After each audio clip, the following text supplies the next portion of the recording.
Night. Edna, in a dress and stockings, stands in the bathroom. The shower curtain is shoved aside to reveal a windowsill crowded with bottles of shampoo. The bathroom door is ajar. John stands just outside the door. Edna speaks to herself in the mirror. Damp, humid night, like riding at sea. No stars in the trees, only maracas, winged maracas, cicadas. The downhill around the lake, like peeling an apple in one continuous ribbon. The lake black with secrets, the traffic lights touch and go, all things effortless and billowing. John cracks open the bathroom door a titch. I'm going to tie caution tape in your hair. Have I ever said no to a ribbon? The hills do wonders for your legs. The wind. You sound like the Book of Proverbs. Wonders for your hair. Want to watch a movie? Edna pushes the door back with her foot, closing it. All the shadows of dusk were stashed away. The cars had thinned out. I rode briskly, chasing myself up the slow slope of Vanderbilt, skirting Grand Army. Suddenly, there I was at the top of the hill, and I tipped. I tipped over the threshold of the hill and sailed down into the wind. I did not brake or pedal or shift. I simply sailed. And my sweater flapped behind me. The buttons tapped me gently like a bird. The wind came up and up. I thought it might push me back up the hill. I achieved weightlessness. Food's on the table. Coming! Edna gathers herself, opens the door. There's John. She follows him to the kitchen. They sit down at the table. There was a party in the Audubon house tonight. The music carried me over the meadow. The moonlight flooded the eyelets of my dress. The wind shook the afternoon rain off the trees. Each drop on my person was like finding a cupcake crumb behind my tooth hours after I'd eaten it. I rode home on rose hips. To hear you talk, you think you'd always be on your way home. I am, in a way. But you're never actually home, even when you are. They eat without speaking. On my way home, I passed a couple working on their fence. She scraped, he painted. What color was the fence? Black. And what color were they painting? Black. Morning. Edna and John are standing in front of the bedroom mirror. John is fussing with the straps of her dress. At the day's end, I take myself in, a sail. In the morning, I wrangle my limbs, cats. My shins printed with chain grease, my voice a porcupine I forgot about until I put my hand in my pocket, and there it was. Remind me how this one works? All my dresses open and close the same way. I dreamt I was riding very fast. I was looking down as if I were swimming. The road was a rush beneath me. I could not stop. Then I woke, flat on my back. My body was still, but the road kept moving. Above me now. I opened and closed my hands. I said your name. My name is John. Take the bass line out. Ladies and gentlemen, the author of the exclusive Eyewitness News AccuWeather forecast, Sam Champion. Night. Edna and Sam Champion are riding in Prospect Park. I swear I was a Mongol in another life. I'm content only in the saddle, spinning road into silk. I want to always be riding, or just have been, or be about to ride again. Seems to me you're already living the dream. John, does he suspect anything? He thinks I'm pregnant, because I eat so much. But you're not getting any bigger. That bubble too will pop. Oh, and then? Then nothing. And your office? I'm working from home. I admire your nonchalance. I saw black. I saw jellyfish swarming. They climb the hill in companionable silence. What you thinking about? Oh, that woman, who swam from Havana to Miami. You know who I'm talking about? Diana Nyad. Yes, her. She sang as she swam. Same song over and over. To anchor herself. I sing too when I ride home. The cold night makes me think of the sea, the water. The wind is water, and my whole face a fin. The reflective trim of my jacket, phosphorescence. My heart, a chorus of plankton. Always changing course. Are you saying I'm unfaithful? I don't know what else you would call it. Oh, but that's not fair. They approach the bottom of the park, where Edna usually exits. Again? I'm done. Oh, please, just once more. That hill almost killed me. Are you kidding? You flew up that hill. I saw black. I saw jellyfish swarming. Oh, you did good. We'll go easy now, nice and easy. This pace. Fine, but no talking. They ride some distance without speaking. They recover from the hill just in time to climb it again. Yesterday morning I rode alone in the rain. 3 times I passed a smushed robin lying on its back, its red chest rent like a garment. Where? Top of the hill. Where your legs run out? And your lungs are in debt. We should give him a proper burial. He's not there anymore, I looked. Birds die all the time. What can we do?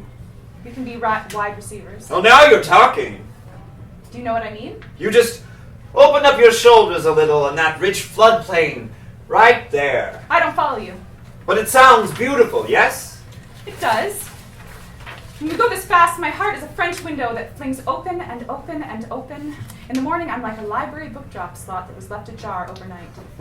No, the library needs a good airing out. All those unwashed men. I lose my head out here. Oh, you joked once about choosing the hurricane names. You could, you know. You could choose if and when to, and where. If I sign over my soul? If a spade is a rose and a rose is a kettle. That's not how the weather works. Oh, what do I know about the weather? Oh, you make me sick. Oh, you make me hungry. You taught me to chase, you know, but I had to teach myself to stop short of catching.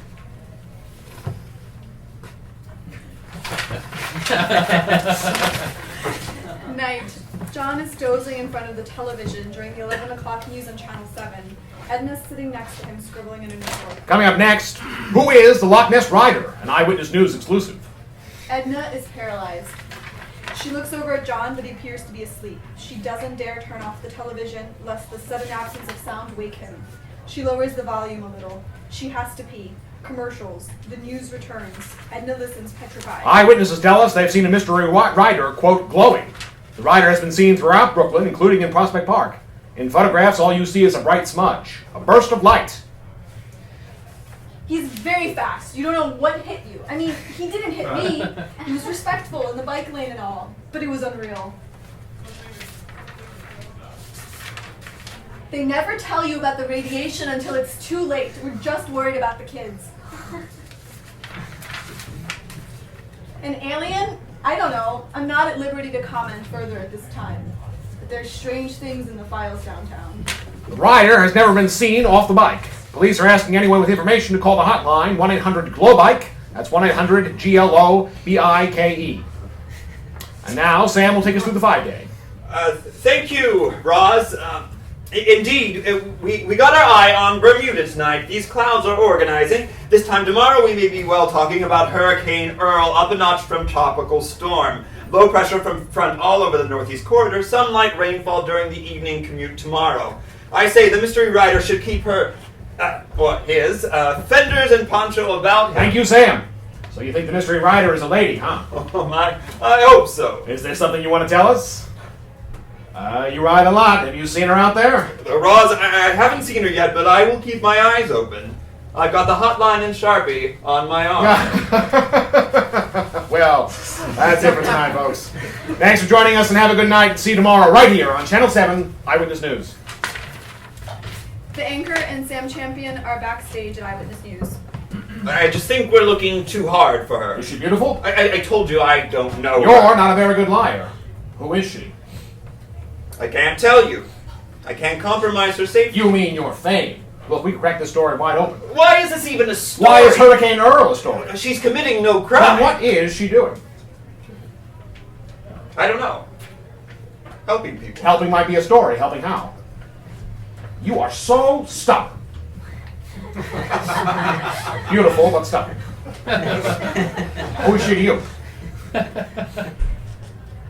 We ride together. Is that all? She tries to catch his eye in the dressing room mirror, but he won't meet her gaze. I see. Please don't tell Scott. What is he going to do? Sleep with her just because he's the sports guy? He'd throw me under the bus any day. You haven't told me anything. John and Edna's place. Commercials. The doorbell rings. John startles awake. You gonna get that? It's late. Did I miss the 5-day? The doorbell rings again. Can you just see who it is? I'm not expecting anyone. It's probably Chinese delivery. I didn't order. You might as well buzz him up. No! Edna! Edna gets up and stands with her back to the apartment door. Whose side are you on? Your side, if you'll make room for me. God, don't leave. Where would I go? I know you ride at night. Where do you go? The park.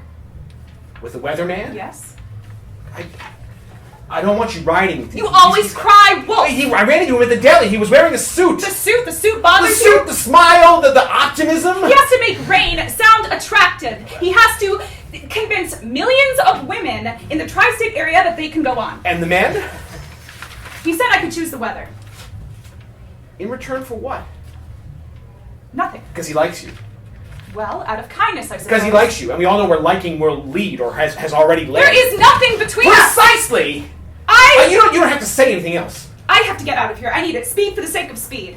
To unwind from the dangers of the day, the forensic game that rages in my head. Which door will swing open? Which car will pull out or over? Which warning? Which car will cry wolf? Which car will be a real wolf? No, let me finish.